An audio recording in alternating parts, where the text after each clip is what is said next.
Do you ever tell your children how precious they are to you? Do you ever tell them how much you love them?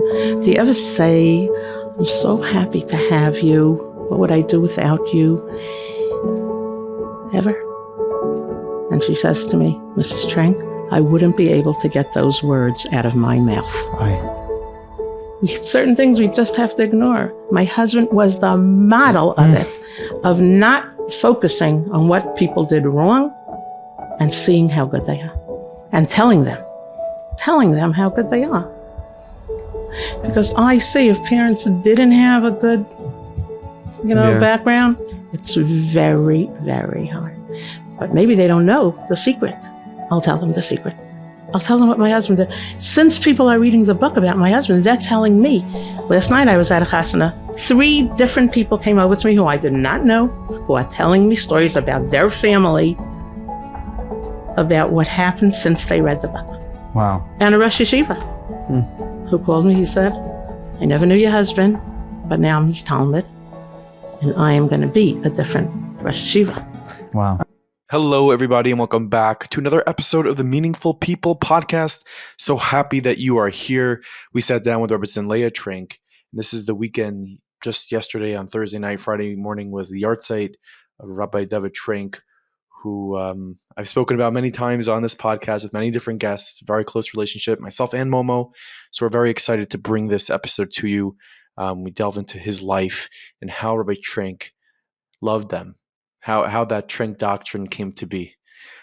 This episode has been sponsored by a couple of people. A big thank you to Isaac Newman, who sponsored this episode as Nishmas, his mother, Ruchama, Perel, Malka, Aryeh, Leib, and a big thank you to Michy Nudell from Chicago, sponsoring this episode. L'schus the Neshama of Rabbi Dovid Trenk, the Neshama Shav Aliyah. We'd like to give a big thank you as well to Perel Group, our friends at Perel Group. Perel Group is a leading executive recruiting firm serving the Jewish community for almost 2 decades. It is led by Chaim Desser. He is a well-connected professional who has helped build many successful companies by providing them with top talented employees. So what does Perel do? I'll say it like this. They specialize in placing jobs above 6 figures, including management level and C-suite positions. So if you're looking for a job and you fit that criteria, you need to get in touch with Perel Group. You can send them an email. You can send them your resume, and don't worry that it's going to be safe with them, strictly confidential, at info@poelgroup.com. That's P-O-E-L group.com. And you can check out the job opportunities on their website at poelgroup.com. Make sure to connect with Chaim Desser on LinkedIn and get your career started. Can be very exciting. And speaking of careers, you want to know how to take care of your finances, and that's why you need to call Alpert and Associates.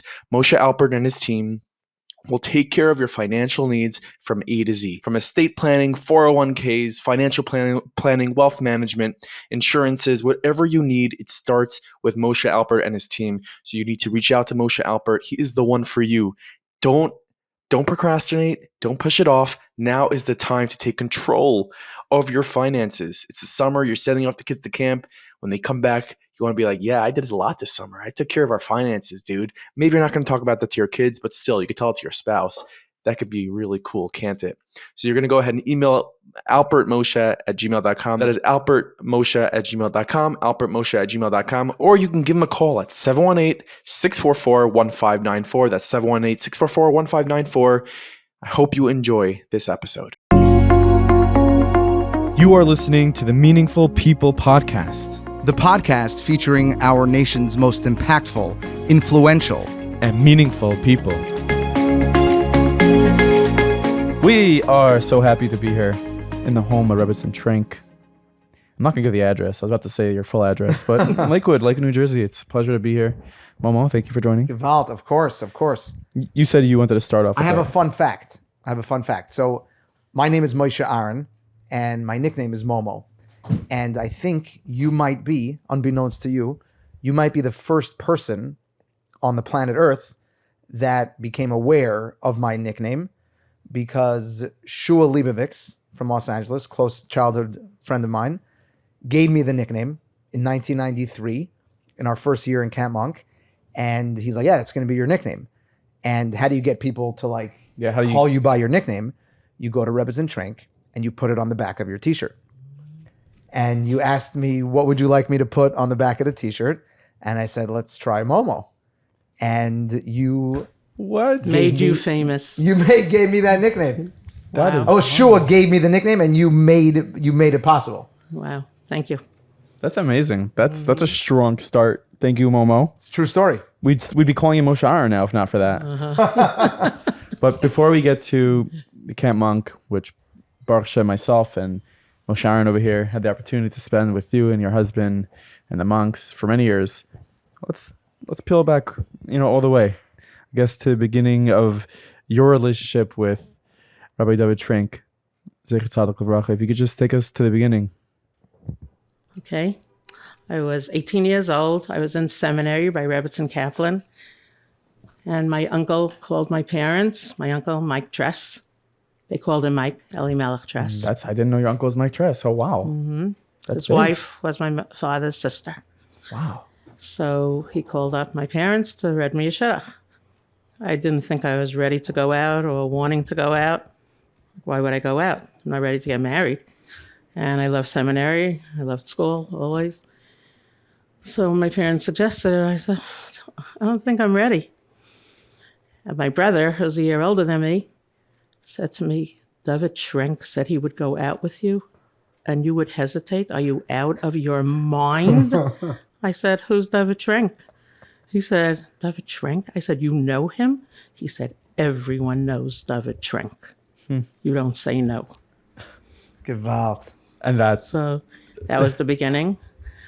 I wasn't really familiar with going out and with what you do, and I wasn't close with boys, so it was a very uncomfortable situation for me. But he called me up and he asked when he could come over. In those days, you didn't make a date with a shotgun. You made a Wow. date with the young man. That's He so called me up. interesting. That's like I don't know if it doesn't, maybe it still happens. I think maybe with out of town shidduchim, maybe no.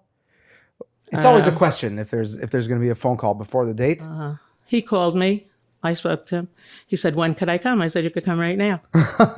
It became a line that he told his friends. They couldn't believe that I said you could come right now.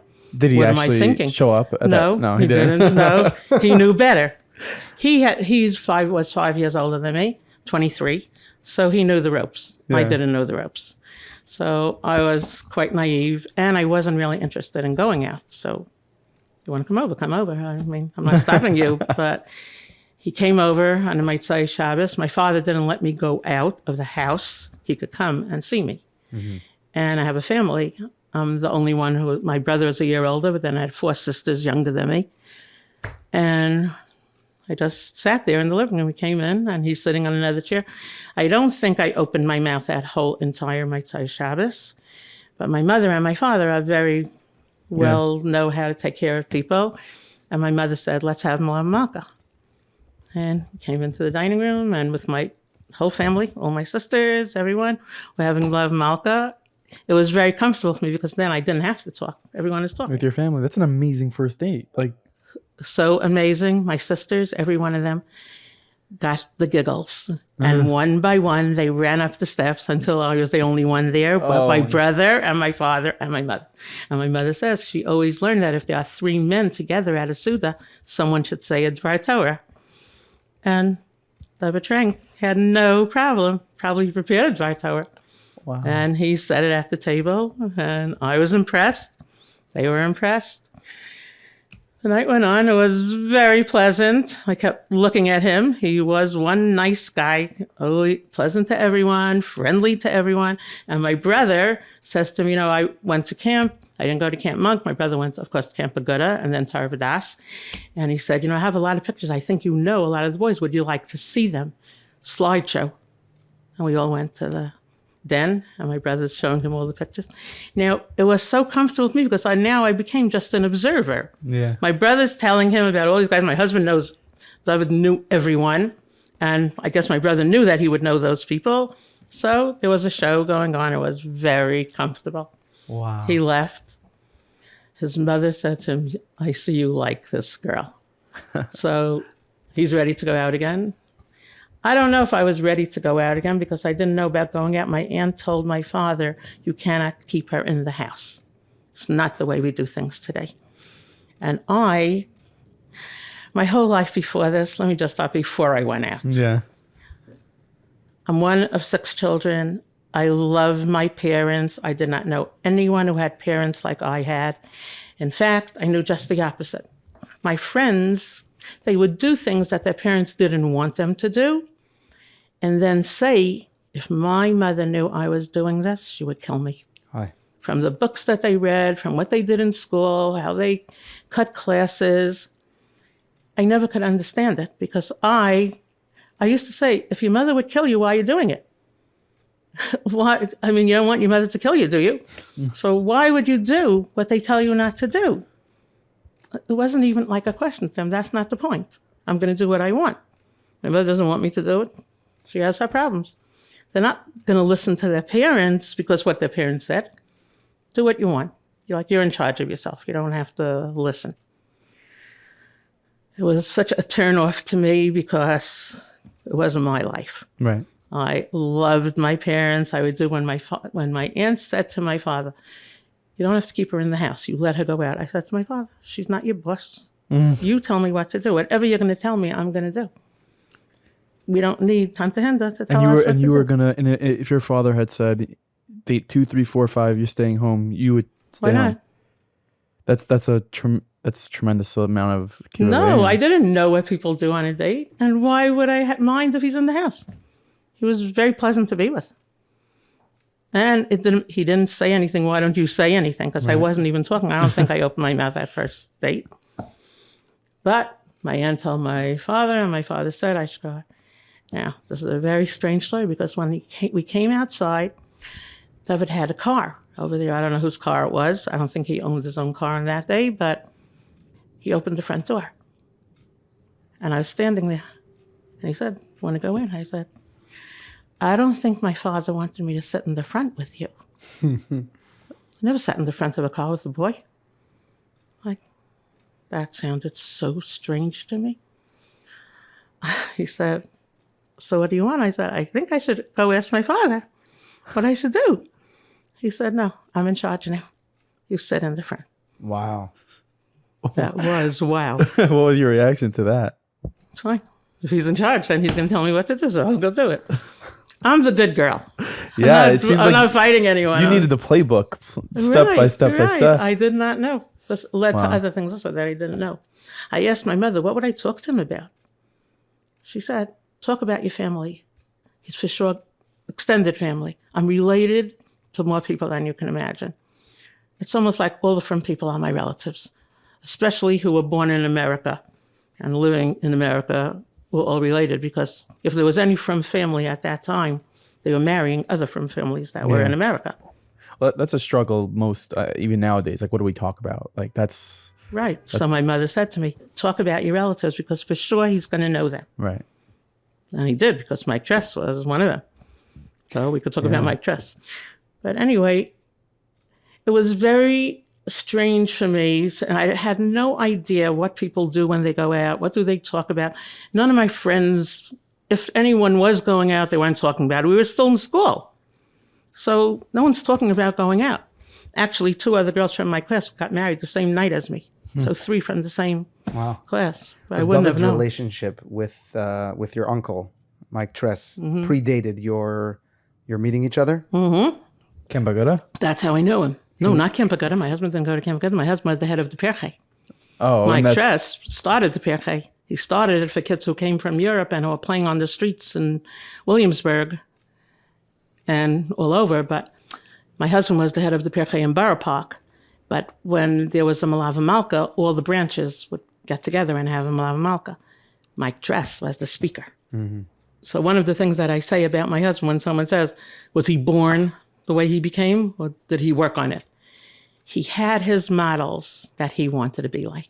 Mike Tress was one of them. Mm-hmm. He loved him. He wouldn't miss a speech. Even if he said the same speech every time there was a Perel Malav Malka, my husband was there.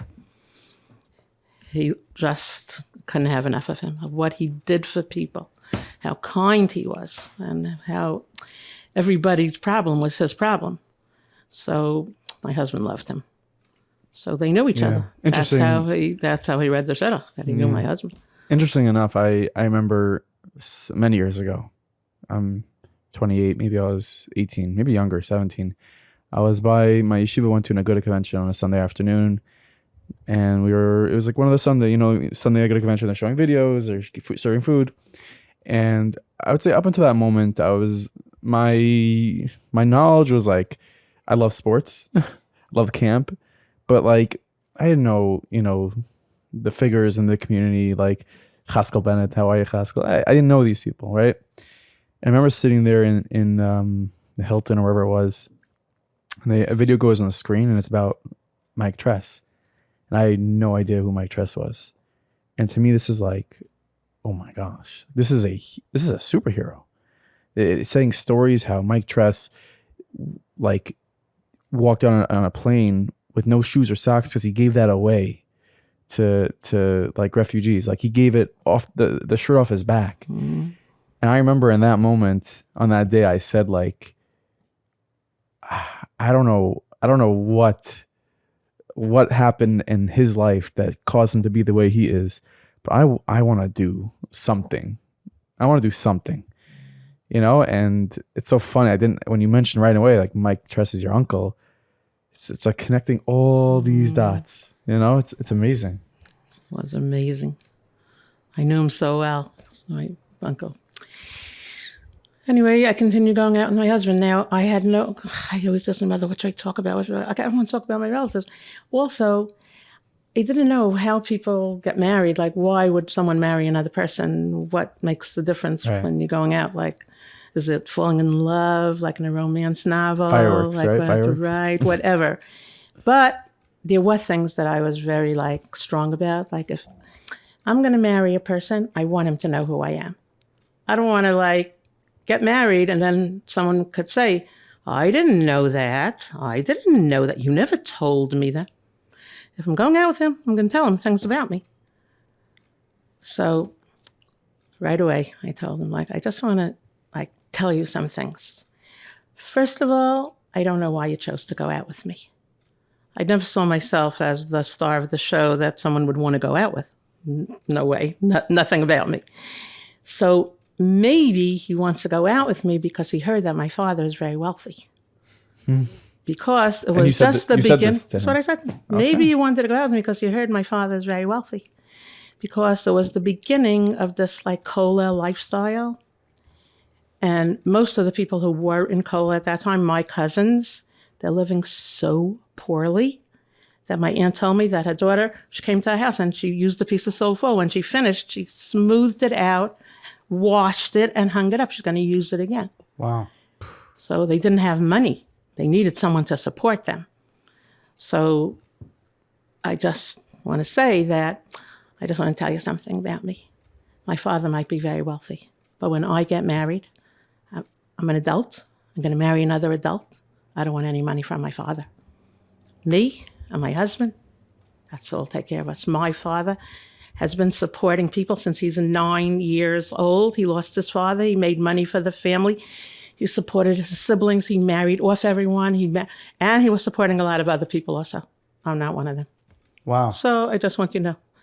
I find that very Dovid striking, Trenk, especially in light of what you shared, that something as simple as whether or not to allow him to open the front door, you were very much mevatel das to the hadracha of your father. Right. But you still had that strong desire to be independent. Well, actually, my father is the one who taught me about money and about what happens when you don't have money and if someone gives you money.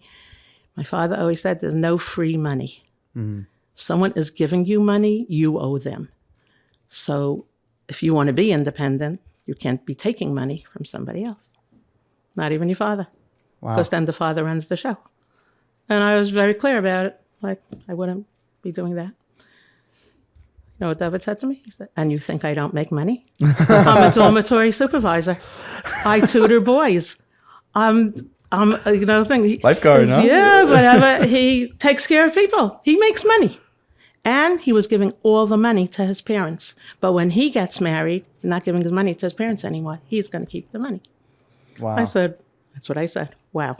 And then he said to you, I just want to make sure that you're not marrying me because of the money I make. Because, I'm the dormitory counselor. Right. Turn the table. No, And I imagine you were impressed by an answer like I that. was so impressed because I didn't think anyone would want to marry someone who doesn't have money, because how do you do what you want to do? Does he want to sit and learn? Does he want to be in the Kaisley-based medrash? So then how do you do that? And even to send your wife out to learn. Mirza Hashem, if I'm going to have children, if I'll be blessed, I'm not going out to work. And that's another thing that my father taught me. And my father taught me all about money, giving tzedakah off the top, having money. I worked for my father. So I loved it because he was so straight with what money, with the power of money, but also the obligation of money, the responsibility of money. In fact, I thought I knew everything about my parents. Like, since I'm 10 years old, I made out all the checks in our house. Not the business checks, the tzedakah. My father came home from shul, Michy Shabbos, and he would say, Leib, make out a check to this. I was menader this, Michy Shabbos, before he made Havdalah. Wow. So he was very, strong with like how you use money, what happens with money. I was very proud to say that. I wasn't feeling like ashamed, I have to tell you, even though my father's wealthy, he's not going to give me money. Wasn't my attitude. It was just my... Yeah. So That's fascinating from a chinuch standpoint, that he would bring his children, he would bring you into that process where he could have come home and wrote the check right? before Havdalah, but he wanted to be mechanech you and bring you into that. You can't even imagine, because it's so unbelievable what my father did. Now, I worked for my father. My father had an office in the Empire State Building. He owned a house. We had a car. None of my friends had those things. Like, people came to my house. They're still telling me today, my friends, remember when we came to your house? Remember when we went to your father's office? Because if my friends went to Manhattan on their day off, that's where everyone went. My father would say, I don't want you walking around Manhattan with your friends. Ask them to come to our office. I will pay every girl to do work for me. Wow. Every girl. Like, if I had a bunch of friends, come to the office, my father's going to give you work to do. He's going to pay you. So, it was extreme. I lived an extreme life. It was such a good life.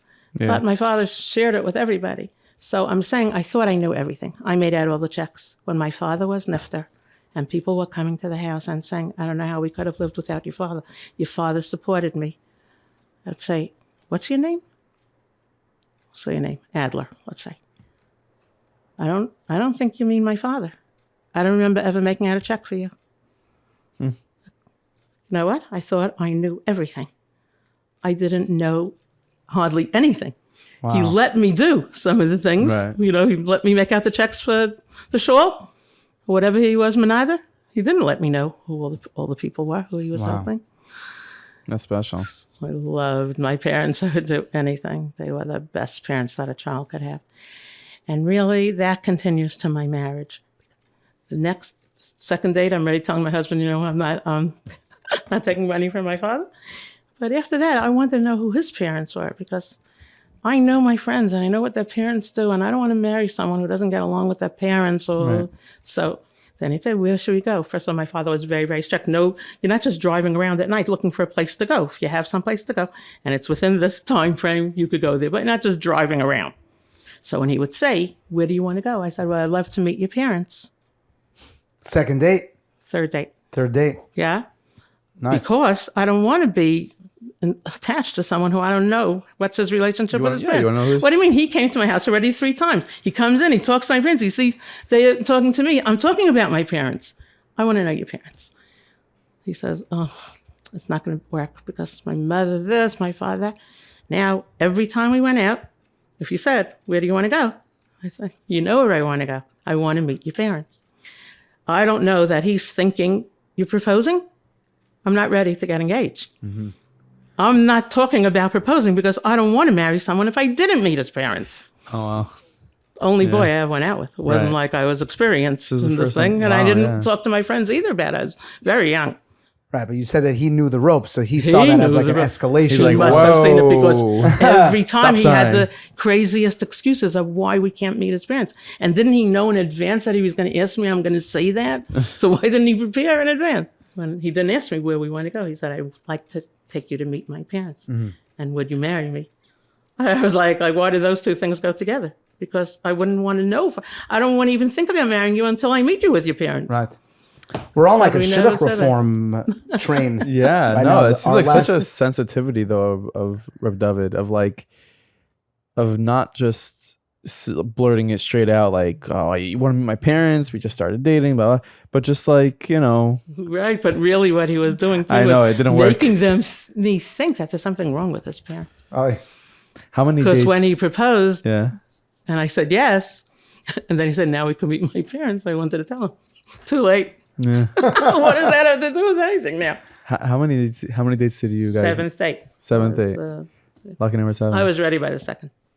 I then- couldn't believe even that he And then wanted to take me out. you began your lives together. What was that like? Well, it was Erev Pesach or Chalamoid Pesach that we got engaged. I think right before Pesach. We didn't get married till August. Elul, Yud Aleph Elul. So we were very good friends. I went to his house for Shabbos. He came to my house for Shabbos. I loved him. I can't even express what I was. It didn't matter to me how he got along with his parents and stuff. But I did have my values and my things. When we went to his parents' house the first time, this is really, I don't know if I should say these things publicly, but his father brought out a black velvet cloth, and on it he put like these little diamonds. Looked to me, I don't know what a diamond looks like, but little stones, and asked me to choose one of them. And I look at David, what is that for? He said, he's going to buy you a ring. I said, your father is buying me a ring? I don't want a ring from your father. No way. And nothing about a diamond is attractive to me anyway. If my husband, my chassan, would buy me a ring, that would be very attractive because it would be a present from him to me. wow. Why would I want a ring from his father? Wow. Never a lot of had one. yeshiva bachrim are about to be Never very had broke. one. Rebbetzin Trenk. A What? lot of bachrim are about to go broke if they have to start spending money on. Why? They don't Yeah? have to go broke. They buy whatever they can buy. Meaning it's a sentimental value. It's not. It's not even sentimental. It's if you love someone, you want to get them something, you buy Right. them something. What does that have to do with a diamond ring? I don't have no shaykhs of diamond. Wow. You know, my sister wasn't brave enough to say that to her chassan, but she hated her diamond ring, and she finally lost it among the potato peels that she couldn't find, and that was her happiest day that she didn't have it anymore. Well, Like such a responsibility when he told her how much money. And I never needed a diamond ring. right. It I want to take you back to a point before the diamond ring that I find fascinating, where in your mind, it was very important to you that your potential spouse, like the nature and the dynamic of his relationship with his parents. Mm-hmm. And in your mind, that was something that was very, very important to evaluate Right. before, developing the willingness to actually get married. But then you shared that once that connection was created, The correct connection between me and my husband. you- Right, correct. and this boy. then that dynamic became so insignificant. And that's It was it's so like a- interesting to me. Right. It was like, who cares? If I'm not going to get along with him and he doesn't get along, it's fine. We're going to live our own life. I just loved him. But Wow. that wasn't like that. That was the case. I mean, did he? No. He got along with They his were there. parents very well. Wait a minute. Now I meet his parents. Now, in my life, I was 18. I never knew anyone who had parents like my parents. I had the best parents. No one could measure up. Second place. And now I meet his parents. And I never met such people who respected their children as much as his parents did. I did see that his parents were like such Special people. good parents to their children. It's something that I've been interested in my whole entire life because of my parents, because of how different they were than anyone else's parents. And I'm still into it. Like, how did they know to treat their children differently? And how did these parents know? Because it was very ahead of the time, right? Today, modern day chinuch has sort of embraced this empowerment model, and we find ourselves And talking, listening, right? We find ourselves talking a lot about it. We've spent many Shabbosim with Rabbi Shimon Russell in Camp Monk, and I never have. It's amazing. I said we, meaning Oh, okay. Well, I was friends with them already, and the Newbergers who they stayed with. of course, So, of course. yeah. And he's been a real pioneer in Beacon. this. Yeah, in this model of chinuch. But it sounds like your in-laws were way ahead of the curve. And my parents. And your parents. My parents. Right.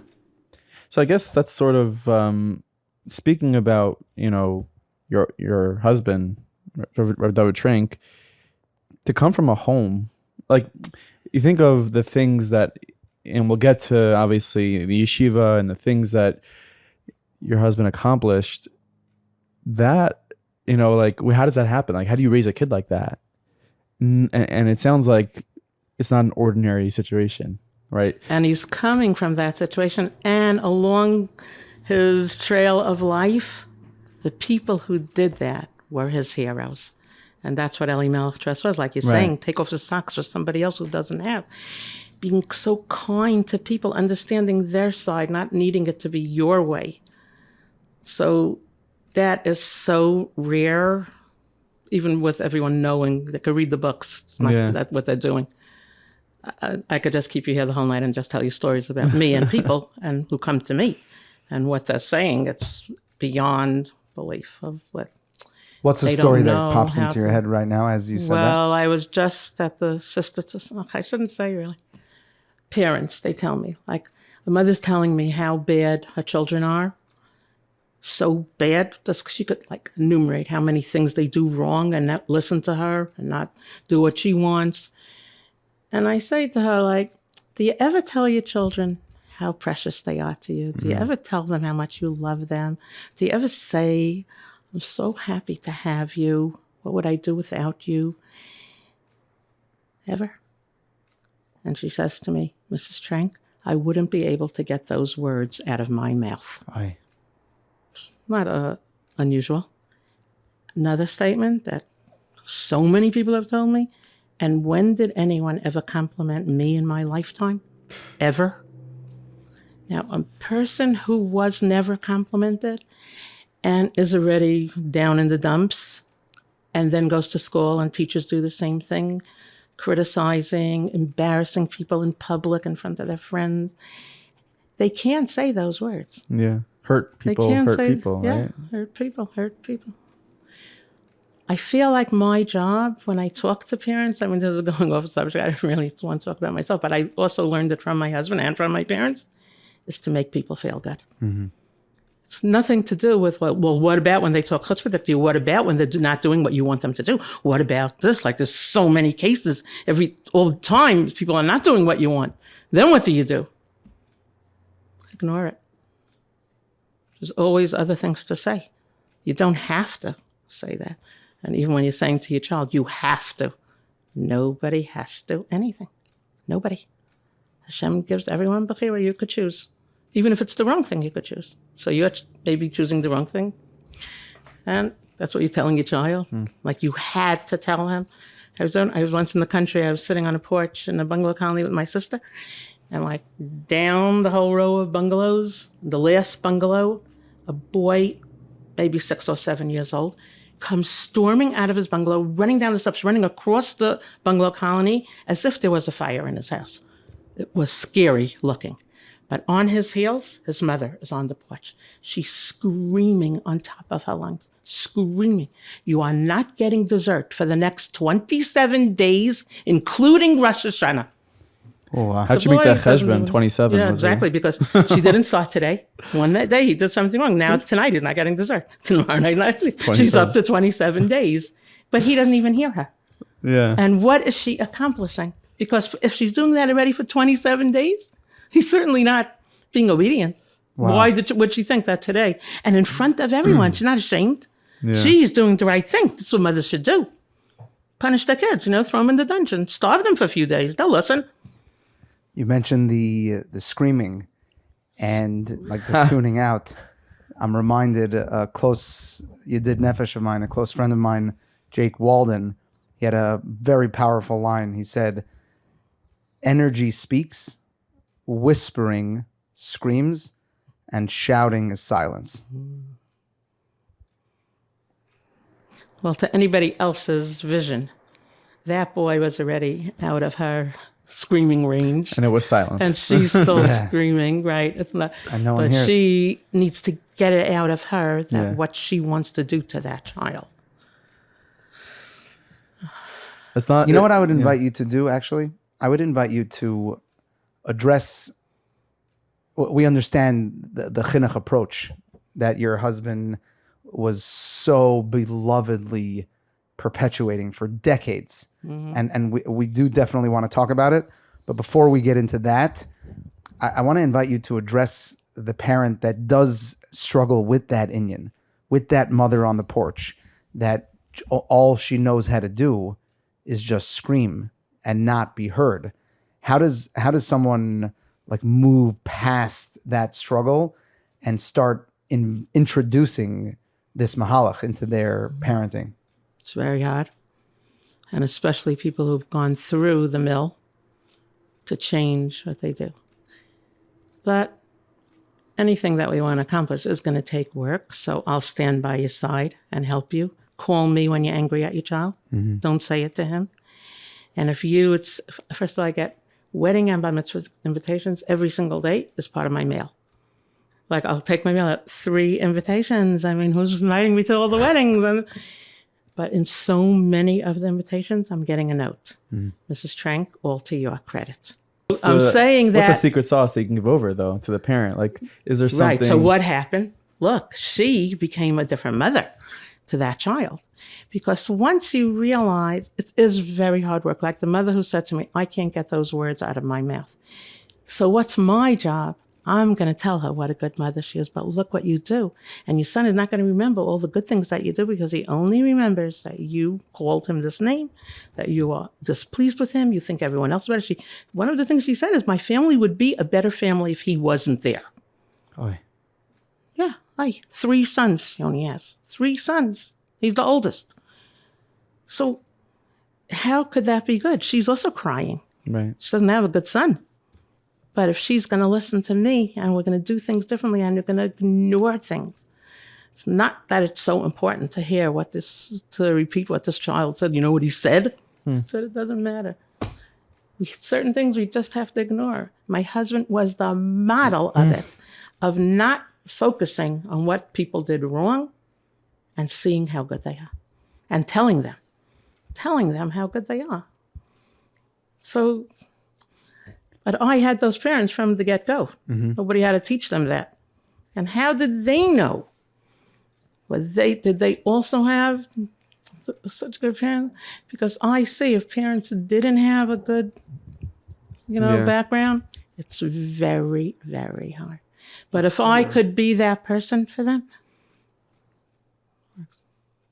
it's like people say to me, Mrs. Trenk, I don't know how you do it. How do you listen to people all day? I said, you know why? I'm not part of the tzaras. I'm the good part of their day. So I don't have that problem. I feel sorry for them. But maybe they don't know the secret. I'll tell them the secret. I'll tell them what my husband did. Since people are reading the book about my husband, they're telling me. Last night I was at a chasana. 3 different people came over to me who I did not know, who are telling me stories about their family, about what happened since they read the book. Wow. And a Rosh Yeshiva who called me, he said, I never knew your husband, but now I'm his Talmud, and I am going to be a different Rosh Yeshiva. Wow. We'll be right back to this episode of the Meaningful People podcast. But first, I want to give a big thank you to our friends at Collars & Co. Guys, it is getting warm outside, and you know that shirt is not feeling so good. Maybe it's sticking to your body, and you got to go to important events, maybe dinners, birthday parties, weddings. You want to feel good and look good, you need to shop at Collars & Co. Your first step is heading to collarsandco.com. The next step is to purchase some of these shirts and use promo code MEANINGFUL to get 15% off your purchase. Trust me, myself, and hundreds of other customers have heard about this brand from this podcast, and they are loving it. They are loving it. Trust me. I wear it every single Shabbos, and it's my go-to shirt.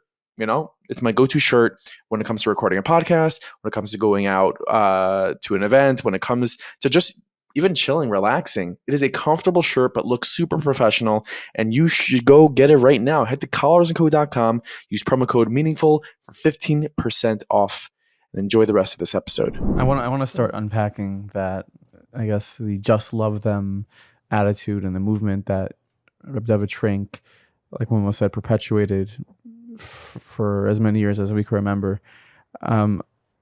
before we get to that, I'm wondering, you got married. Was your husband, Rabbi Trenk, was he always like that? Was his smile always as wide? Was life always... The thing that I miss the most about him, 4 years already, is what he said to me every day. All the compliments. So original. Finding it from any place. How special I am. How beautiful I am. How he is the luckiest person. How did he... Every day? Every day. Every single day? Every single day. And writing me notes, you'd blush.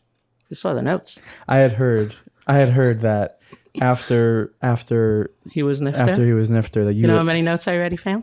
That you found that he left them. Yaeli Gold said, I think it was intentional that he left notes that she could find after he dies. That is the craziest thing I ever heard. That's not what he did. What he did was anytime he thought of something he'd write it down. Good to tell him, he would write it down, and then he would forget to give it to me, or he fell asleep. He left it in the safer. So now I can't throw anything out because as I'm looking through things, I'm finding, things that he wrote. Like I'm talking on the phone. He's not talking to me, but he's writing down. Does Shalamis know how special you are? Does she know that when she was talking to you, what you said to her? I'm like so impressed with what you said. Like he wants to call her up and tell her, did you hear what my wife said to you? But he did it for everyone. To my children, we were the luckiest. Like I was so lucky when I was growing up. And then again, my life, I can't thank Hashem enough for my life.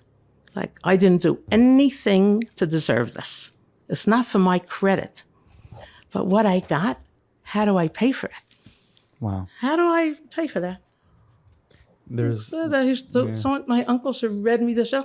My uncle has a daughter, Leah. I'm Leah. She's Leah. We're the same age. Why was he reading it to me and not to his own daughter? Like, it's so, not believable. Like, how did all those steps... Why was I so gebenched? I feel every day I am so gebenched. Gewalt. I'm wondering, you very clearly established the foundation of where David grew up and your parents, and the roots were certainly there. I'm curious to hear from your perspective. Everyone who got to know and to know him was to love him. Anyone that encountered Rav David instantly fell in love with him and was just enamored and taken by his presence. I'm curious from your perspective, what work did you see him doing to develop that personality, to become the Gadol b'Yisrael that he was?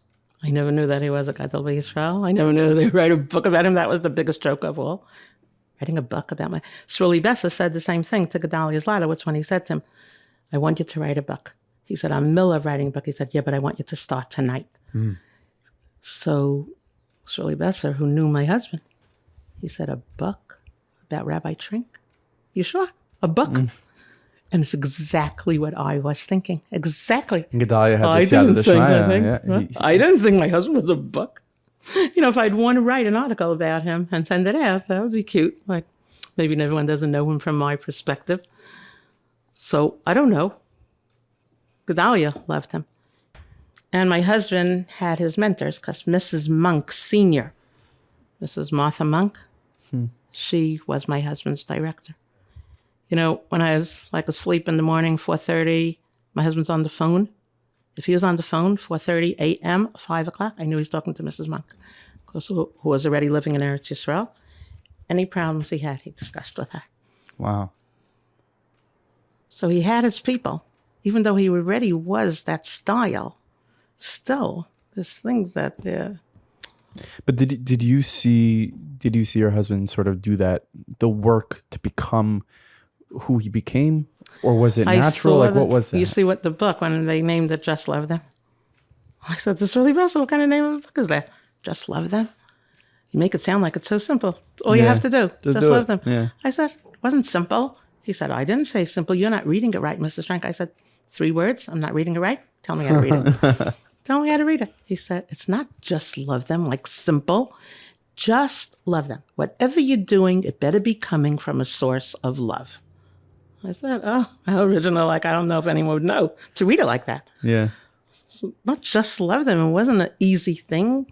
He wanted to take care of them. So he better love them if you want to take care of them. Don't scream at them. Don't tell them what they're doing wrong. Don't tell them they came back late at night. Don't mun from them. Just be nice. And you Just were able take care to, of them. So of course I Yeah. saw it from his first class, because when he was in the Mir Yeshiva, as Kollel, a Rebbe. Or as he wasn't a Kollel, Rebbe. yeah. He was the Kollel. He just got married. Yeah. And there was a group of boys who were already there. Nobody wanted to teach them. They were ice farfs. And the senior Kalmanovich he was still alive. He said, I know someone who could take care of these boys. We're not throwing them out. Dovid Trenk. He was 23. Wow. 23. Mm-hmm. And he knew already that person, he knows how to just take care of the boys. That's what he did. He knew how to love them. He knew how to love them. So he knew how to love me. He knew how to love my children. Everybody, his parents, David Cohn. And the cover that he gave to Rav David Cohn, I Oh, would that see. Oh He my gosh! loved His David sister. Cohn. For those who He who are loved listening, David who Cohn. don't know, your husband, Rabbi Trenk, sister, also her name is Leah. Leah, right. She married They're Rav both Leah and David Cohn, Right, who was one of the biggest Pesachs in America. right. And Schwing gesund. in Camp Monk, you guys all sat at the same table, and anytime Rebbetzin Cohn would walk into the dining room, Rabbi Dovid Trenk, her husband, would stand up and say, My brother. "Yeah," You said he would stand up and Right. say, "My sister's here, Rebbetzin Cohn is here." Right. Everyone stand, like make everyone stand. And she'd be like, "David, stop it, stop it, David." Yeah, they were an act, but they were that's close. Amazing. Really. So he was always like that, and I imagine that he was working on it. I didn't ask him if he was working on it. You know, one day during Shiva, I said this on the video. There were so many men there, but there was only one lady there. So I said to her, "Let's go listen to the men." Because, like, why should we just be talking to each other? Let me hear what the men are saying. It was like a competition going on of who was Rabbi Trenk's favorite Talmud. Who did he love the most? And every single guy there, from a 55-year stretch, it's like one of them could be the grandfather of the other guy who was talking about it. And they're talking about, like, yeah, everyone is saying they were his favorite Talmud. And they could prove it because they have a story that will show you that no, he didn't do this for anyone else. So he loved them the most. I happen to put in my 2 cents at the moment because I said, it's so funny what you're saying, because I always thought that my husband loved me the most. So they laughed, but it's not really what they thought. No, they knew Then that he Chaskel loved Bennett them said, the "You know what? most." I think he loves me a little more." He did. Now, this lady who was sitting there with me, her husband was also a Talmud of my husband's, and he always told her, the whole married life, told her that Rabbi Trenk loved me the most of all his Talmudim. So she came home and she told her husband, you had to be there by Mrs. Trenk today, because every Talmud was saying the same thing. He said to her, but you know the truth. Gewalt. You know, most beloved could be it's not a ranking, but it's a status. And every single Talmud Taka had that status of most beloved. I was schmoozing with someone about best friends. People say, "Oh, this is my best friend, that's my best friend." And when it's a ranking, there can only be one. But if it's a status, you can have multiple best friends. Right. And you can have multiple and hundreds and thousands of the most beloved Talmud in the world. If possible, if you could take me through the years of Rabbi Trenk starting the yeshiva in Adelphia, and taking in these boys who maybe did not get in other places and other yeshivas maybe gave up on them. I'm curious behind the scenes. Like there's so many stories of those boys, of who they became, but behind the scenes, what was the process and being a part of yeshiva? My husband like was, I'm much more like, know what's going on and the steps that people take and how you get there and what it takes. My husband, so not involved in what's the way and this. He was so like loose. I mean, he did sit in your house for a first date. He did what? He did sit in your house on a first date, the entire date. So He like, did. He you did. know, Right. to his credit. Yeah, it is very much to his credit. Very much. But you're saying, are you don't saying know. that in context In of? context He's of Lamala like, from those of logistics. like, let's say I gave parenting classes. I have notes, and this is what you say in the first lesson, and this is what you ask in the first lesson, and this is how you get people to go from here to there. My husband, no shaykhs. No shaykhs. People say the Trenk doctrine. There is no doctrine. It's just If there was, it would be that you're looking at him and saying, what is he doing? Oh, this is what he does. Oh, let's write that down. He didn't know that that's what he's doing. He wasn't doing anything. It's as if he just loved everyone. He just loved me. That's why he treated me nice. He wasn't thinking like, oh, I have a wife. I better do this. it's just a result. Just of a funny thing, because one of the things I told him on my second or third date, that I hate to cook. I just want him to know, because most husbands probably would want to have. Full disclosure. Yeah, like most husbands probably would want to have a wife who knows how to cook. And this is not my thing. In 1 second, he just says, I love to cook. I love to cook. I'm thinking, could I be luckier than this? He loves to cook. I hate to cook. Did he I actually? wouldn't even open a raw egg. I wouldn't touch a raw chicken. There are things that I do have my mileage in because I love to clean up. So no matter what mess anyone would make, I don't mind cleaning it up. I love to wash dishes. One thing we not at know all. he loved to cook was Tayameh, Erev Shabbos. We're having Eagle. it this Friday. Wow. By my daughter's house. So, and now I couldn't believe that he really knows this, but our first breakfast together, he said to me, you sleep, I'm going to make breakfast. You'll come in for breakfast. Now, you have to understand me. I'm like a neat freak. Mm-hmm. My kitchen cabinets, you can go to any cabinet. It's only the things that belong there are there.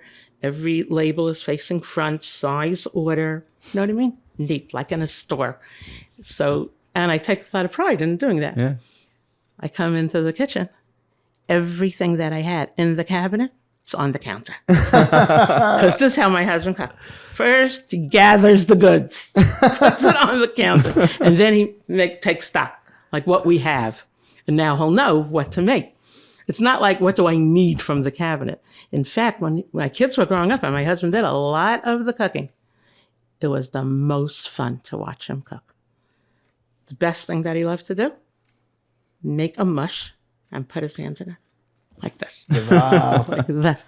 Me, I'm like watching in horror. Like, how do you ever get this place clean? That's like, funny. is it really a benefit that he's cooking? Maybe Is I it- should learn how to cook. He's a connector, you know? Yeah. His But his but cooking reflected his chinuch. He liked to get his hands dirty. He liked to He roll up the and sleeves. he always was having fun. It wasn't a burden on him, like as if like, oh, I'm just thinking, this. He was just fun and comfortable in his own skin and in his own way. Didn't have to have it a different way. If I started cooking and I did, oh, you cook the best food. Always compliments. Everything is always wonderful, perfect, more than I could imagine. He was also extraordinarily strong, right? Well, he could give piggyback rides if you wanted a piggyback on his back and he's crawling on the floor for all the guests and his children. No problem. Yeah. He would run through camp carrying garbage cans of water, like To put out the fire that the Herculean boys strength. made in the back of the bunks. Yeah. Sean gave him extra power. My brother was once driving up to Camp Monk, and he saw people dancing on the mall. And for those who are not familiar with Camp Monk, it's sort of where they make the Camp Monk circuses. This red area down there, and it was during learning groups. So my brother walked over to one of the kids. He said, "What happened?" The kid's like, "I don't know. Someone asked a good kasha. Someone asked a good kasha." Rabbi Trenk took the entire learning group. How many boys did he carry on his back to every other learning group to tell them the kasha that boy is? Oh, you have to hear this kasha. Making people feel good and being part of it, that was his... That was his fuel. That was his energy. I love the way you framed that those things that he would do, those were not tactics. Those were the result of the underlying, genuine, overflowing love that he If had he for them. knew that you liked a certain thing, He's going to go to it, do it. He wanted to please people. He wanted them to feel pleased. There was a boy who wanted to go to the demonstration in Manhattan. He's a 9th grader, and they're having for Israel, and none of the Rosh Yeshivas are letting any boys go there. And my husband said, but you should go. You need to go. Understand that side? Why are you making a big deal out of it? Soon the boy's going to leave yeshiva. This boy's never leaving. You had a front row seat to a lot of these decisions, from the yeshiva, and a lot of it's been documented. But are there any that stick out to you? Any stories that your husband made a decision with a boy that you thought was just so ahead of its time and so unique? And so much of what that kid I didn't needed. know was ahead of his time. I didn't know what other people do. I just knew they don't do this. Everyone wants to punish. Everybody wants to.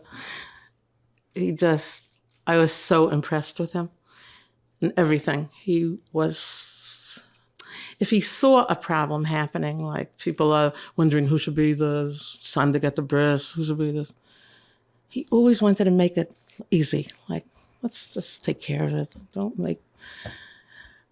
He was such a chassid of people who wanted to make people feel good and do it in a kind way. So why are you making the child feel bad? Why would you make him miserable? And he was the champion of the underdogs. Champion of the underdogs. Right, because he was so wanting them to have it good. Everyone should have it good. He wasn't selfish. He wasn't like, I need it. They need it, and let's help them. How could you not understand that this boy is starving? He's feeling bad about something. The boy who came into the yeshiva for hair and in Adelphia and was wearing a colored shirt. And he didn't realize, he knew about Adelphia. He didn't think the boys wear white shirts. Didn't seem like an Adelphia thing. And he came in, and the only thing he could do was, Rebbe, I didn't know that they wear white shirts. Yeah, I wouldn't have worn this shirt. I was like, I don't even notice it. You don't have to apologize. It's a nice shirt. Not looking to condemn anybody, anyone. And I think one thing that he did that stands out in my mind, like this, was a boy. Many boys didn't come to daven, but there was a boy in our yeshiva here in this house who never came to daven, never wanted to daven. My husband asked him for Yom Kippur, would he come to daven? The boy said he would. But my husband's davening and he's not there. He lives maybe 10 blocks from here. Not a short distance, but not too long. My husband left davening on Yom Kippur and went to his house. He was sleeping. Of course, this mother, like, totally embarrassed. She never wants to see my husband because she is so embarrassed of her son. But my husband asked, could he go into his room? He did. My husband didn't wake him up.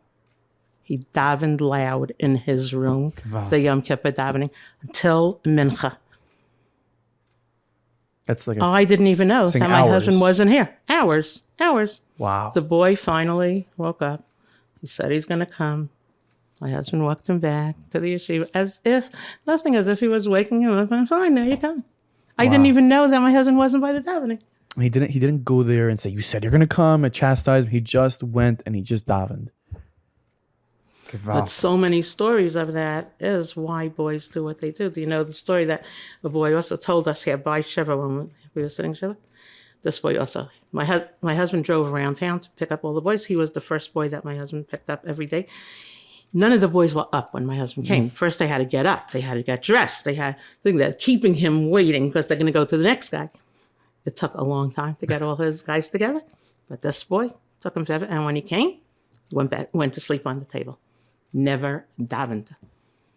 And then he told us at Shiva, this young man, who now was 13 years later, he said that one day he did daven, maybe he started davening, and after he davened, he went over to my husband and he said, Rebbe, today is Rosh Chodesh and I forgot to say Aleph in Shemona Esrei. Do I have to repeat Shemona Esrei? Now that's a very funny question. Never davened. Does he have to repeat Shemona Esrei? Certainly my husband did not want to tell him that he has to repeat Shemona Esrei. But he just was in, Rebbe, what should I do? What should I do? So my husband finally said to him, you're asking me a very hard question. Now, if you want to know the halacha is that if someone forgets Ya'aleh V'Yavo on Rosh Chodesh in Shemona Esrei, He's supposed to repeat Shmona Esrei, but I just want to tell you something else. Your question, much better than my answer, because nobody asks that question. Wow. Wow. So that boy, at Shiva, he told us, since that time, which is maybe 13 years, he never didn't daven Shacharis, and he never forgot to say Adelphia. Wow. Bet. Gewalt. These are stories that like you don't. These are not Right. they're not normal stories. You can't match them because it's not really about what you should do. It's about what my husband feels is the right thing. He never was thinking, oh, I'm not going to tell him the real answer because he just loved that boy. He's not out to hurt him.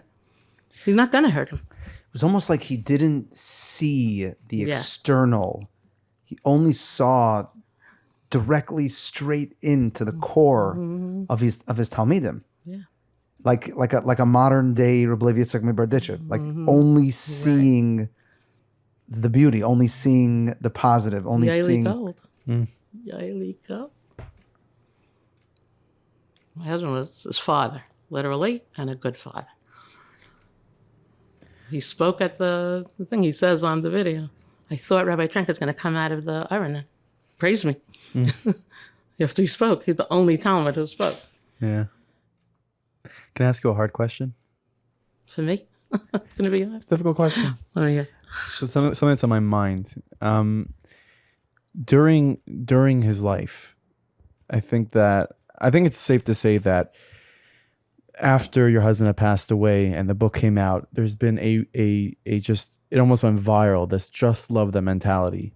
But during his lifetime, maybe the covet or the appreciation for what he was doing was not as much there. The mahalach was different. It was different mahalach.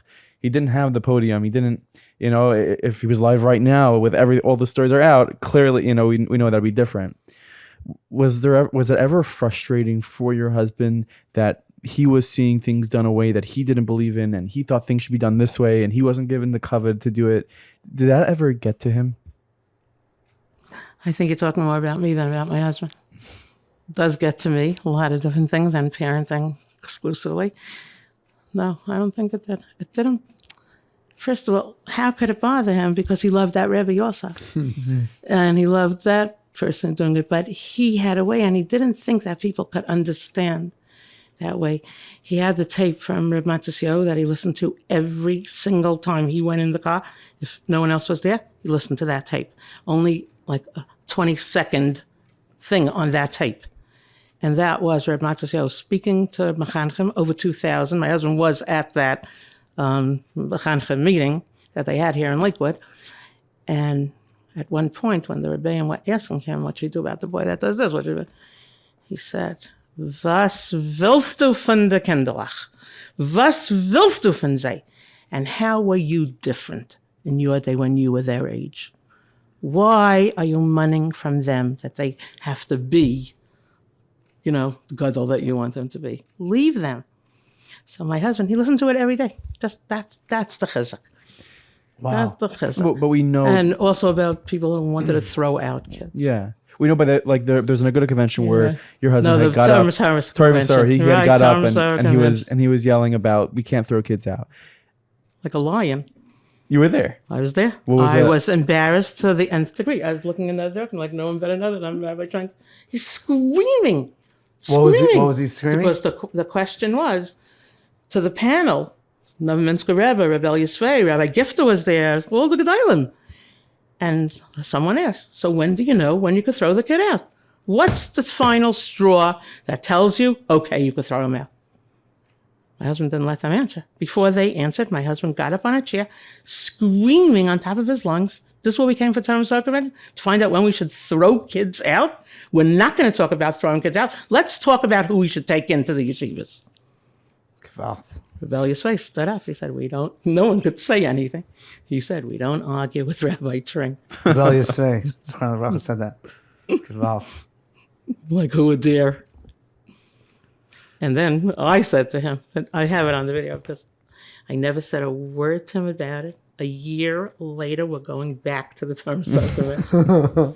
I figure it's okay now. And I say, David, If anybody gets up to say, why are you getting involved? This panel of Gedalim over there. You don't have to say anything. He looks at me and says to me, Leah, if anyone dares to ask when you throw out a kid, you'll be sure that I'll be up there and screaming. I'm not letting them get away with it. No, we're not talking about throwing out kids. Gewalt. So unique. Like Thomas so recommended, that's what we're going to talk about? We should get rid of? As a father to your children. Nachi, you can't. This is what I'm trying to say. As a husband, as a father, as a neighbor, he's the best guy. You just have to love him.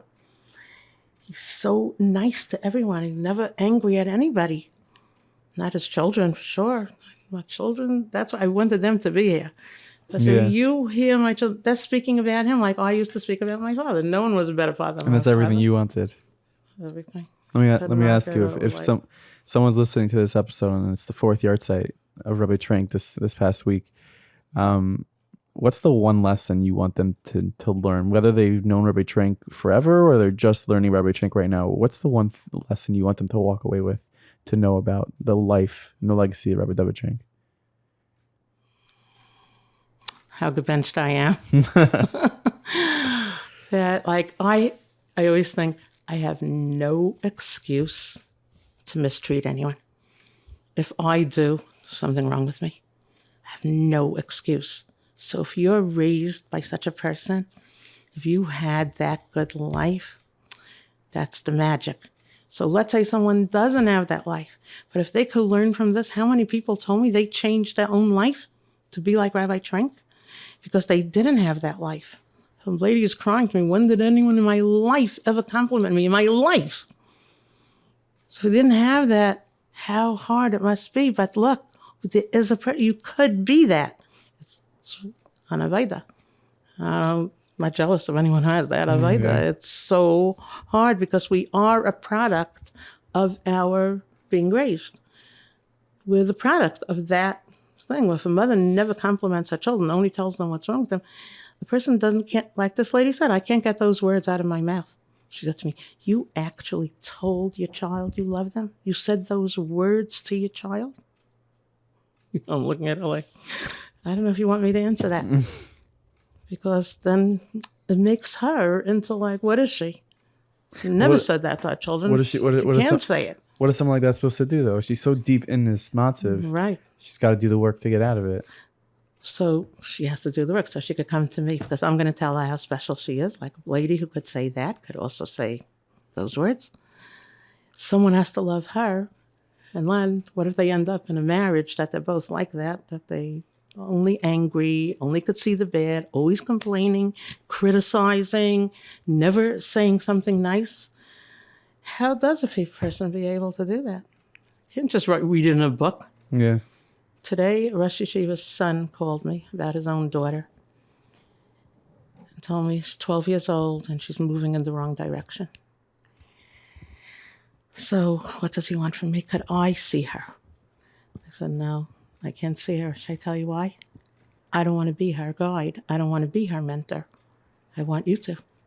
You and your wife. You're the therapist. It's part of the job of being a parent is to be a therapist. If I do what you want me to do, she's going to fall in love with me. Yeah. She is going to want to be my child, not your child. So you have to, if you're having a hard time doing that work, you could come to me. I will help you be the therapist of that child. Don't send it to me. Because if I do it, what's the use? Even if she sees that there could be someone who does it, I said, not while you're the parent. And I said, you know what? I don't think you would be happy if you sent that to me. Because I'm going to be so accepting and so understanding. And you're going to say to me, why didn't you tell her that she has to be machaberes? Why didn't you tell her that she has to do this? I said, I don't want to be that person. Not in your life, not in her life. Wow. The point you're making is reminding me of a story that I heard, that someone came to the Baal Shem Tov, I believe it was, craving a gilui of Eliyahu Hanavi. He wanted to, he needed that revelation. He was seeking that revelation. So the Baal Shem Tov said to him, he pointed to a specific home, a shack in the forest to go to on an Erev Yom Kippur with a box of food. Bring the food to that house, and you'll see a Gilei Eliyahu Hanavi.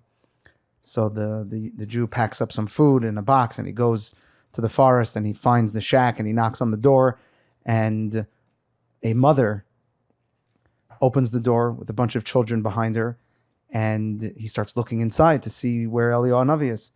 And he asks, is anyone home? And she says, no, I'm just here with my children who are Yesomim, and it's Erev Yom Kippur, and we don't have any food. And he looks down, and he's holding a box of food, and he gives it to the woman. He's looking to see Eliyahu Hanavi, doesn't see. Goes back to the Baal Shem Tov, and he says, no, you saw Eliyahu Hanavi? He says, no. He says, you'll try again next year. And the next Erev Yom Kippur, he comes back with a box of food, and before he knocks on the door, he listens, and he hears the children crying to their mother, Mommy, we don't have food for Erev Yom Kippur. We're going to have to fast 2 days in a row. And she says, Kinderlach, Eliyahu Hanavi is going to come again just like he came last year. And he realized that the Baal Shem Tov was telling him, you want to Gilei Eliyahu Hanavi? Be that Eliyahu Hanavi for someone else. Wow. I told this Rosh Hashiva's son this morning. I said, when you want to teach, one of the things he told me is his daughter's becoming very chutzpahdik to him and everything. I said, one of the things that we need to understand when we're a parent is that we are the model. Now, I don't know if your child sees you being mechabed your parents. You don't have to tell her to be mechabed you, because if you are mechabed your parents, then she knows. My father didn't have to teach me kibbud av v'ein because he went to visit his mother every Motzei Shabbos. I went with him on our way home. Before he parked the car, he would say to me, run out and call Bobby, tell her that we're home, because maybe she's worried. You don't have to teach me how to be mechabed him. You know what I mean? Everything that he did was pouring out kibbud av v'ein. Kibbud av v'ein, he didn't have a father from when he was 9 years old. So his mother, up there. There's stories about the way Rabbi Trenk would treat his mother. Mm-hmm. Exactly. Could you imagine that? How was it my schus to marry this person? Because I can't answer that. I don't know. I can't either. Is there a how he treated his mother? Mm-hmm. One of the things that he also always did was what he was doing. It like, I was mechabed my father. But I don't know if anyone knew that I was mechabed my father and how much I was mechabed my father. But he made a show of it. He let everyone see it. His children, his siblings, his mother. What he did was so obvious and out loud. He wasn't ashamed to do the right things, do all the good things. What he did was amazing. He was a walking lesson. Like you said, how you saw him treating David Cohn and his sister. His sister, everyone, please stand up. It's my sister here. Interesting. Going back to Camp Monk, I was your waiter. Right. I was your waiter in Camp Monk, and there was one thing that took place that sticks with me. It's talking about doing something and teaching a lesson. You had asked me once for a tea. I think you enjoyed having tea, and Rabbi Trenk got up, put his arm around me, walked me to the kitchen. He made the tea. And he brought the tea, and he put it in my hand to bring to you. Mm-hmm. And he taught me when your wife wants something, you do it. Mm-hmm. You go get it. So you asked me don't let someone else. You asked me for the tea. He came with me to the kitchen, and he made that tea, and he brought it to the table with me. What can I say? Can't add to it. You know what I mean? It was so good. And we lived in Camp Monk. And we didn't have our own facilities, bathrooms. Oh, we shared a building, the annex. Yeah, with a million boys. My husband couldn't handle that I was using the same bathroom as the boys. If he knew, wait, just wait 1 minute. Get out the Clorox. He has to wash the bathroom for me before I go in there. Wow. Always. Amazing. He was amazing. Yeah. Amazing. What can I say? Nothing was beneath his dignity to do for another person. But Rabbi Whitty was a counselor in Camp Monk, and he also was a camper before he was a counselor. And when he was a counselor, the first counselor ever that the boys from his bunk demanded that they get him again the next season. When they come back, they're going to have Rabbi Woody, the second counselor ever to achieve that status, Yaeli Gold. Gewalt. His bunk had him. They demand, if they come back again the next year, they want Yaeli Gold. The Talmud. Right. It's Talmud of your husband. It's Is so there not believable. is there any specific story, one story that stands out of all of them that's on your head that you want to say for the people? He's just such a special person in every category, every which way. His ability, my children would say to you, his ability to be a good husband and a good worker were beyond comprehension. Working for Rabbi Shane, he could have had different ideas. He worked for Rav Kalmanovich. He was like the best worker that a person could have. What the boss wanted, that's what he wanted to do. And as a husband, if you read any book on being married and telling you what a husband should be doing, my husband. The bench to the nth degree. Me, it's like. I want to just, I'll, as we wind down the episode, I guess I'll say a Misa. Everyone has a story, Good. but I have a story with Rabbi Trenk that when I was younger, I was sitting by the picnic chairs. I'm near the main building in Camp Monk, and it was like Erev Tisha B'Av, and I was like, I don't know, I was anxious about Tisha B'Av, maybe a little homesick. I was nervous about fasting. I think it was one of my first big fasts. It was in the summer. Oh, right. And Rabbi Trenk, and I was just sitting there, like, trying to fight back those tears. And Rabbi Trenk sat next to me, and he started. I think he was my learning rabbi that summer, and he started talking to me. Why you look sad? And I told him, I said, I'm just a little nervous about Tisha B'Av. It just was Bar Mitzvah this past year, and this is like one of the first fasts, and I don't know if I'm a good faster. And he looked at me and he smiled and he said, Tisha B'Av. This is Erev Tisha B'Av. Tisha B'Av is in 6 hours. Tisha B'Av. Mashiach can still come. Yeah, we have 6 hours. Mashiach can still come. And it made me laugh. It calmed me down a bit. I remember going to Eicha that night. Rav David Cohen is saying Eicha in Camp Monk's dining room. I remember going to Eicha and seeing Rabbi Trenk walk in. He looked as if he was shocked and devastated the fact that Tisha B'Av is here this year. He truly believed, when he told to me on those benches, he wasn't telling it to a kid to calm him down. He truly believed that Mashiach could come. And when it didn't come, he was mourning. And you could see it all over him.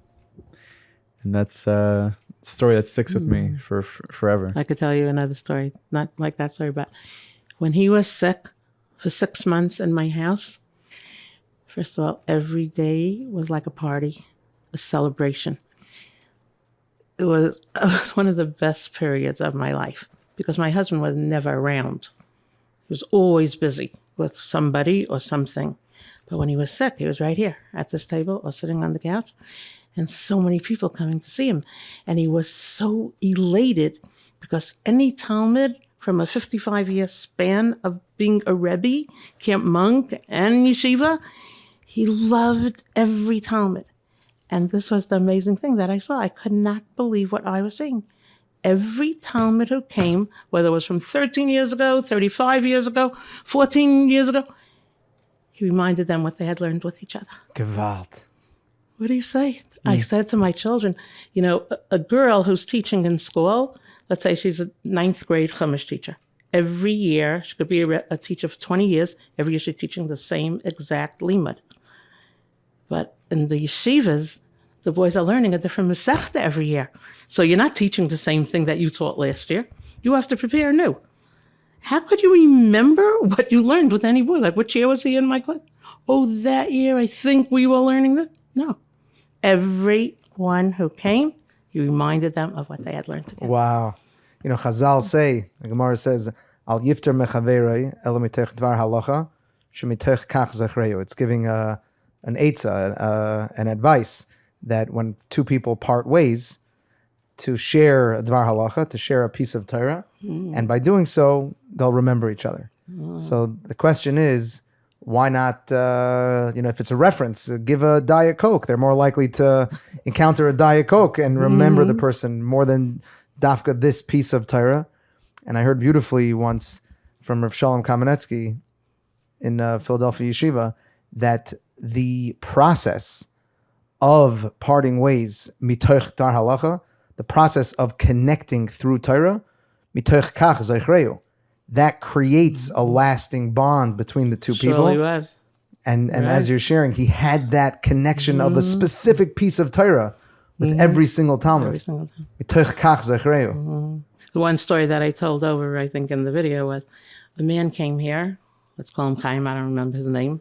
Not only don't I remember his name, I don't remember what he learned with my husband. But he came here. He had 8 daughters he came with and his wife.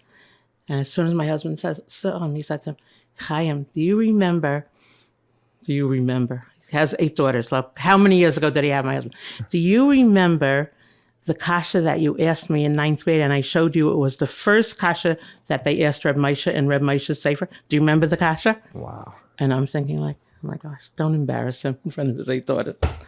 Of course he doesn't remember. And then my husband said, bring me the Sefer. I'll show you. He brought my husband the Sefer from my husband's farm. He said to him, look what they asked her, Moshe. You asked me that kasha. And then my husband says to him, what did I answer you? Amazing. Amazing is right. Amazing. He was so close with his boys. He loved them so much that he was so connected with every boy. If he met them, 20 years later, he could talk to them about what they had learned. What do you want people to do? L'zecher Nishmas, your husband. I am so impressed with what people do. I would never have thought of any of the things. To each your own individual level. Some people do mitzvah, do this, that. What do you want? I have so no way of telling people what they should do. It's like off my lexicon. What would your husband want people to do? Be happy and love everybody. Love your life. Love Hashem. He was like in constant love.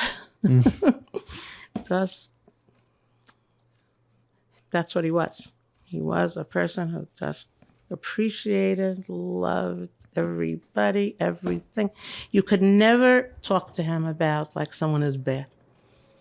He was not receptive. He wouldn't tell you not to do what you're doing. He'd get busy doing something else. He wasn't giving mussar. He could teach, but he wasn't never directing it at a person, never telling you that you don't measure up. Ever, ever. He was an amazing father, amazing neighbor, worker. Worked for Rabbi Monk. Rabbi Monk could be his son, whatever he said. There's one thing written on the Arizal's Kever. I had the opportunity to be by the Arizal's Kever this Sunday morning. And it says, and it's printed in the Svar, in the Sidurim also, that the Arizal invites everyone before they daven to be makabel upon themselves the mitzvah of Yehavta l'reacha kamaycha. That was the one thing written on the matzeva of the Arizal, and it sounds like that's mamish. Yeah. There is one person who is a Rosh Yeshiva in Eretz Yisrael who was my husband's Talmud in 9th grade. He came a few times to see my husband when my husband was sick. And he just cried on my couch. And all he could say is, Rebbe, what would have become of me if not for you? What would have become of me? In other words, people, they knew he made them who they were. They made them. I'm included.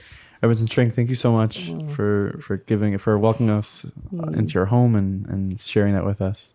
Thank you for hosting us today. Yeah, appreciate it. My pleasure. Come anytime. We love to have company. Thank you.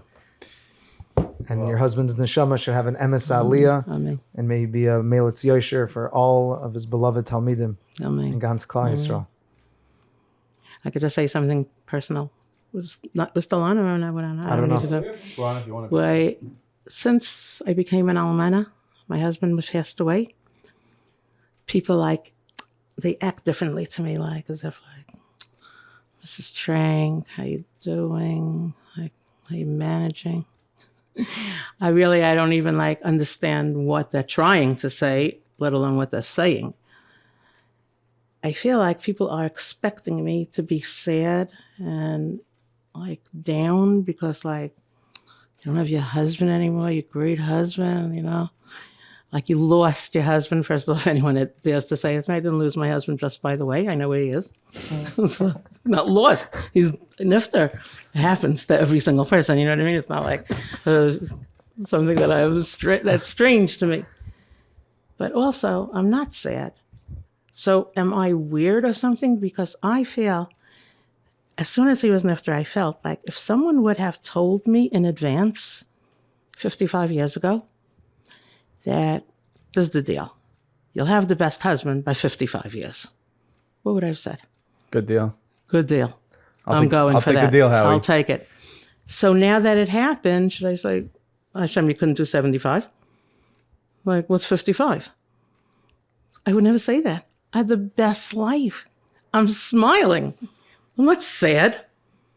I wish I could like keep it going. So like when you're saying like, what should I tell people? I don't want to tell people anything. But me, myself, I love my life. I still love my life. I had the best life. Thank you. Beautiful. I hope you enjoyed this episode of the Meaningful People podcast. Now, obviously, for this episode, we did not do it in our studio. We ended up going to Rebbetzin Trenk's house in Lakewood, New Jersey. And I want to give a big thank you to Benny Dugelski from Insight Media for making this setup and filming, recording everything we did there so well. So a big thank you to Benny Dugelski. Big thank you to our editors, Surly Saflis, my team, Naomi Garfinkel, Devorah Leah Ellenberg, the entire Meaningful Minute team for making this episode possible. In order to win a Just Love Them book published by Art Scroll, written by Rabbi Yisrael Besser about Rabbi Trenk's life, Just Love Them, make sure to like, subscribe, and leave a comment on this video on YouTube. If you're watching this on YouTube, like this video, leave a comment, and subscribe to our channel, and you will be entered to win a new Just Love Them book. The winner of last week's giveaway. We gave away a tailor-made sweatshirt from the Tzipora Grudko episode, and the winner who left a comment, subscribed, and liked the video, their name is, drumroll Surly, Joel Kastner 7016. That's Joel Kastner 7016. Make sure to send us a DM on Instagram or email us at meaningfulpeoplepodcast@gmail.com to claim your sweatshirt, your prize. And again, you can win a free Just Love Them book by liking this video, subscribing to our channel, and leaving a comment. We have more amazing episodes of Meaningful People coming your way. We can't wait for you to listen to it. Have an amazing, amazing day, everybody.